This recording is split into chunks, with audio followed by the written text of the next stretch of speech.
All right, everybody, thank you so much for joining me. So the first thing is I do want to apologize. I know that this is going out a little bit late. If you can see from the video, if you've been to the studio, we did do a good number of changes. Paint job was one. It's a big studio. It takes a long time to paint, so it's just been it's been a lot of work.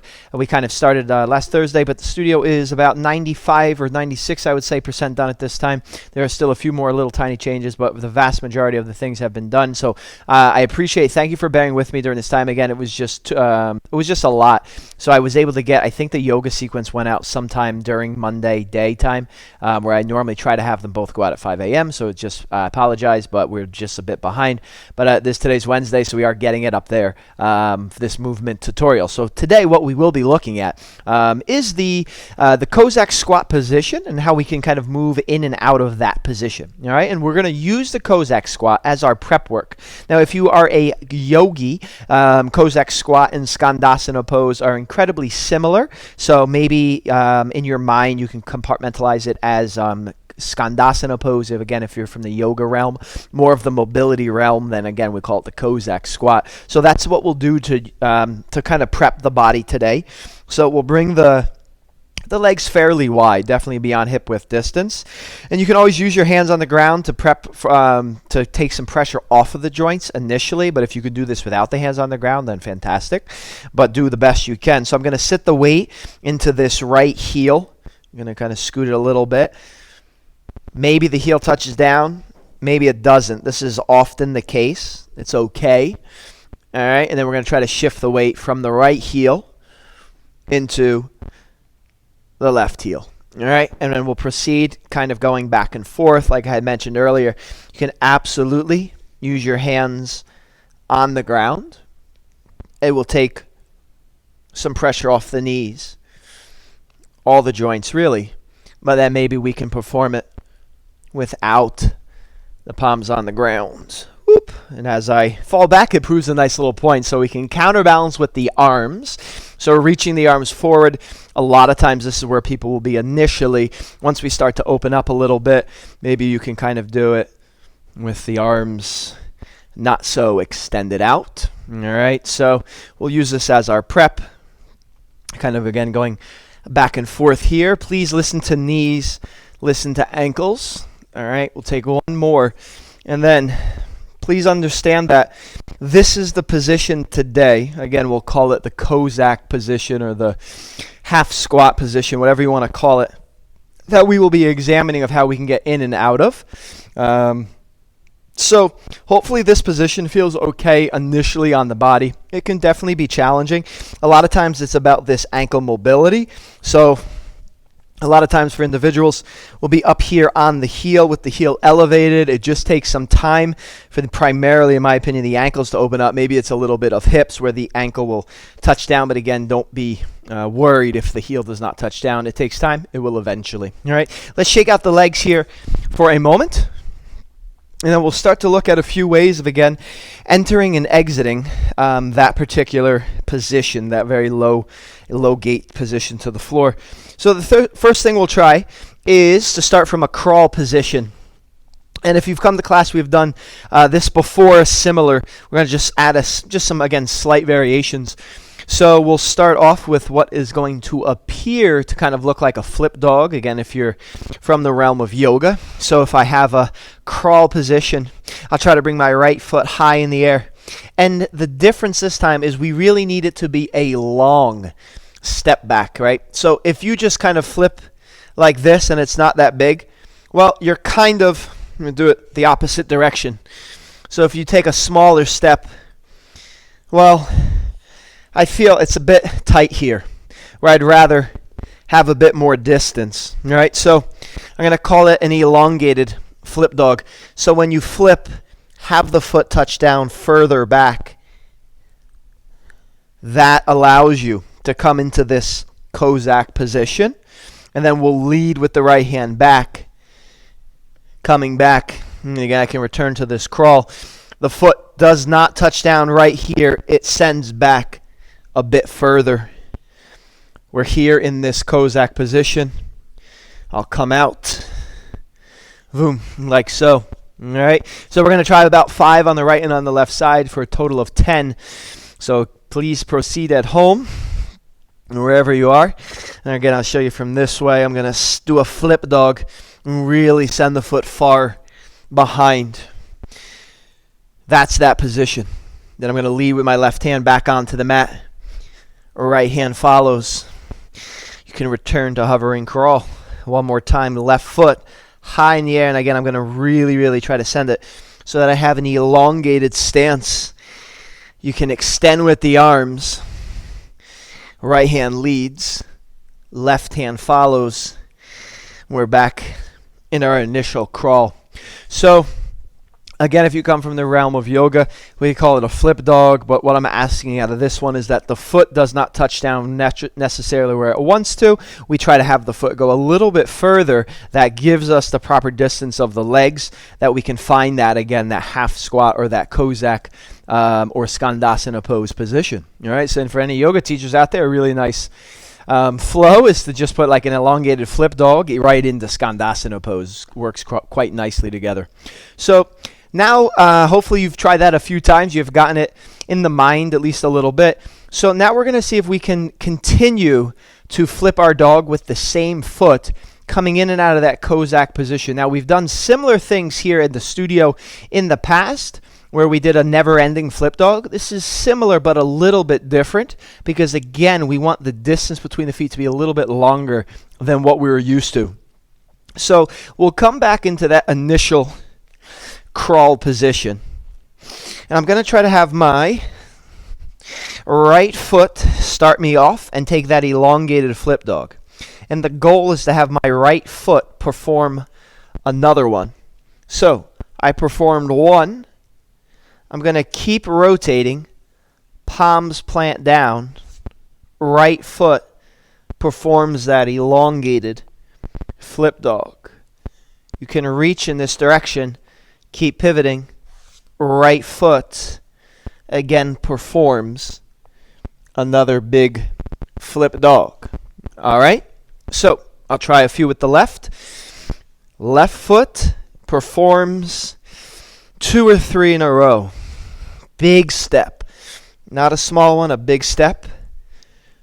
Pivot, pivot, pivot. Palms plant down. Same foot, left foot. Performs a very big flip dog. We could do it one more time. Whoop. Boom. And you could continue with those never ending. And again, similar to what we've done in the past, but a very long stance now. The exact same movement can be performed where we only use one hand on the ground. All right, so let's take a look at how it would look. Same exact thing. One hand is going to do the moving, right? We'll start off here with 2. Whoop. Now I'm going to pivot. Left hand comes down. Don't need the right hand. Right foot performs flip dog. Pivot, pivot, pivot. Left hand only. Right foot performs flip dog. And so on. And so on. Let's do 2. The opposite direction. Ready? Left foot, long flip dog. See if you can pivot out. This time the right hand's the down one. Left foot. Big flip dog. Whoop. Spacing was a little off. Right hand down. And again, left foot performs the flip dog. So, when doing that, you'll notice the opposite hand is out there extended. It can act to counterbalance what the rest of your body is doing. Now, I definitely would say that is definitely more challenging to do it with one arm. So get comfortable first with the 2-arm version, then maybe move into the 1-arm version. So a little bit of, again, this flip dog idea to find the Kozak squat. Now we're going to try to find it a slightly different way where we perform a kick through. All right, we will again start from the hovering crawl position and watch closely. I'm going to place my left foot outside of my left hand. Lift the left hand, kick the foot through, and this is not enough. We don't want to just stop here. We do want to kind of press ourselves so that we can see if, again, we can come without the hands on the ground and maybe the heels down, or maybe we're here. But we're not satisfied this time just staying in this kick through with the palm down. All right, now we're going to try to send it back.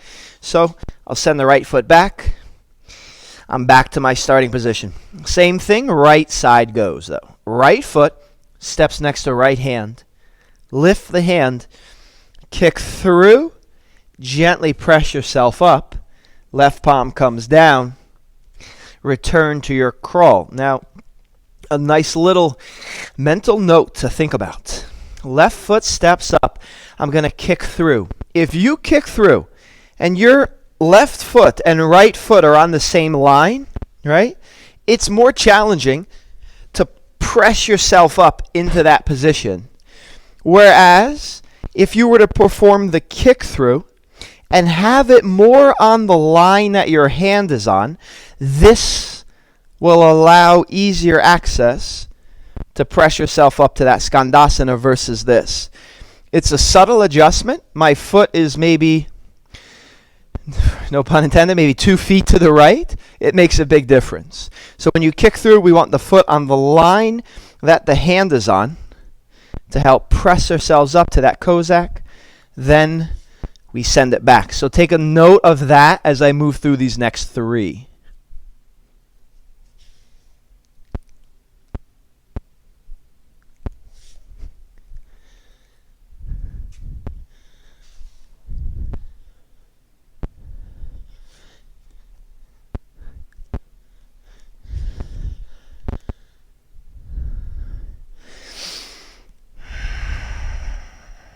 All right.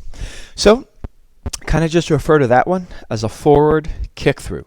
Being mindful, the foot does not go in the same position that the hand is on, or that the foot is on rather. The foot kicks through on the same line that the opposite hand is on. It's a subtle difference, but it makes the flow just go that much smoother. So that is just kick through isolated one at a time. If you come to our movement practice, you know that it is about introducing one move, adding on to that particular move. So what we could do is perform a kick through forward, come to that Kozak squat position, pressing ourselves into it, and then press ourselves forward, touching the opposite hand down, kicking through again. So we're going to move from back to forward, kicking through, kicking through, kicking through. One's going to lead into the next as we propel ourselves forward. It will make a lot more sense as we just visually see one, but this is how it would look. As we're moving through all of these, please listen to your knees. Most important part. All right, so I will start in a hovering crawl. Left foot near left hand. Kick through. Press up, Kozak squat. Press yourself up, left palm comes down. Kick through. Press yourself up. Right palm comes down. I'm kicking through, foot is on the line that the hand is on. Left palm, kick through. Right palm, kick through. All right, so we just added one onto the next, onto the next. Let's demonstrate this just one more time. Right foot steps up, kick through. Press yourself up. Right palm touches down.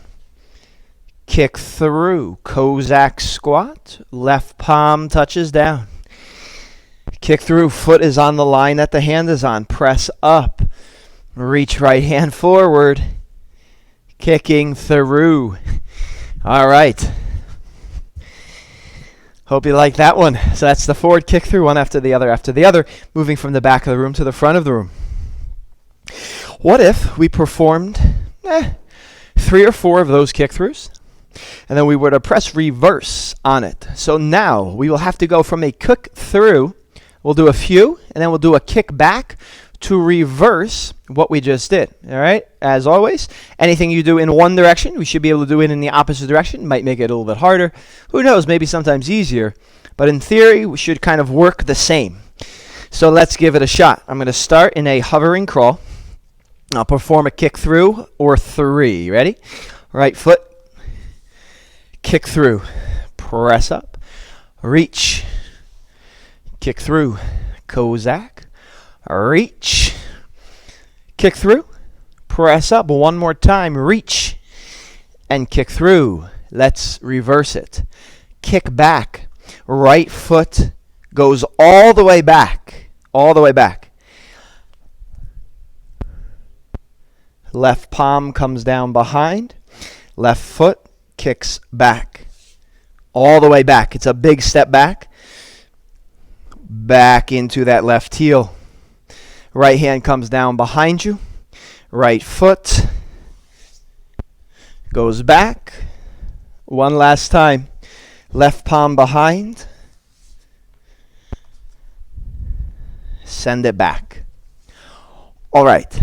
So we took the kick through. Initially, just one of them. Then we added the kick through into the kick through into the kick through, moving forward. And then we reversed it. So after maybe 3 or 5, then we reverse and we do kick backs to get back into our initial position. All right, so the kick throughs, the kick backs, just putting it in reverse. Hopefully those went fairly smooth. Now, I want to give you one other option of ways that you can kind of put this into somewhat of a locomotion flow. And again, there are plenty of ways to explore this even further. Let's just look at one fun little, again, loco flow that you could put some of this stuff together. Now, it's been a while, I think, perhaps, or maybe for some. So this first starting off with a crab walk, all right? I'm going to start in a squat position facing the wall. I'm going to then open up my hips in the direction that I'm going to move. My right hand would be my backhand. That's the one I want to lead with. I am not going to hop. In fact, this left foot is going to stay on the ground. Right away, I'm going to reach right hand, left hand. My right foot is immediately going to perform a flip dog. I will try to rotate, and I will try to then perform a kick through from there. And that will be the sequence that we repeat. Let's see how it goes. Squat facing the wall. Hips open up in the direction you want to move. Crab walk. Right hand, backhand first. Left hand. Left foot stays. Big leap and step with that right foot. Pivot on the feet to face forward. Left palm touches down. Kick through. Then from here, press yourself up. Propel yourself forward. Right hand, left hand. Left foot's going to stay. Whoop. Right foot. Left hand comes down. Kick through. One more time. Right hand, left hand, right foot. Boom. All right, all right. Let's try it again. Starting the opposite direction. Squat facing the wall. Open up the hips, direction you want to go. Now my left hand is the backhand. Lead. Left hand, right hand. Right foot stays down. Big step and flip dog with the left foot. Pivot on the feet, rotate. Right palm plants down. Kick through. Right foot kicks up. Press yourself up. Kozak squat. Propel yourself forward. Left palm leads. Right palm. Left foot big. Flip dog. Pivot on the feet. Right palm down. Kick through. One more time. Press up to Kozak. Reach left hand first. Right foot stays down. Big flip dog. And then it would be right hand propelling ourselves forward. All right, all right. So the cool thing about this Patreon account, you can press stop and rewind it and go back and go and just kind of double check all the different things if there's anything that kind of tripped you up. We did expand, as always, a little bit more in our classroom. So if you do want to ever come to class, please reach out to us. And please feel free to reach out with any questions or comments, but play around with that, all right? During class on last Wednesday, I was saying how we took a lot of different variations, right? We did a bunch just now, and then at class again, even more with the the variety of kick throughs that we did and flip dogs and ways of entering, exiting. So there's a lot of variety that you can kind of play with. It's a fantastic warm-up, all right? It can be warm-up. It can be the quote-unquote like meat and potatoes of your workout. It can be the thing. It can be great just floor work, interacting groundwork with the floor, building strength for sure. But I really like to use those as prep work just to start off the day. So first thing in the morning, again, get a little bit loose, maybe move the spine around a little bit, get the joints, the knees, the ankles warmed up and the hips a little bit prepped. But then just start moving around on the floor. And the more comfortable you get with that, just doing it over and over and over again in all the different variations, it should start to come natural where you can really, really turn off the mind and just start to move freely. Now, I know that's something that we're always trying to go towards, right? This idea of improvisation where we're not thinking, we're just moving. But those flip dogs lend themselves, in my opinion, beautifully. And this idea of kick through, and then again all the Kozak positions that we explored. It's great to just turn off the mind and just move freely. But again, we have to put the work in ahead of time to get comfortable with a variety of those moves. And the reason I say that is just because they do flow pretty nicely from one into the other. The kick back, the kick through, the flip dogs.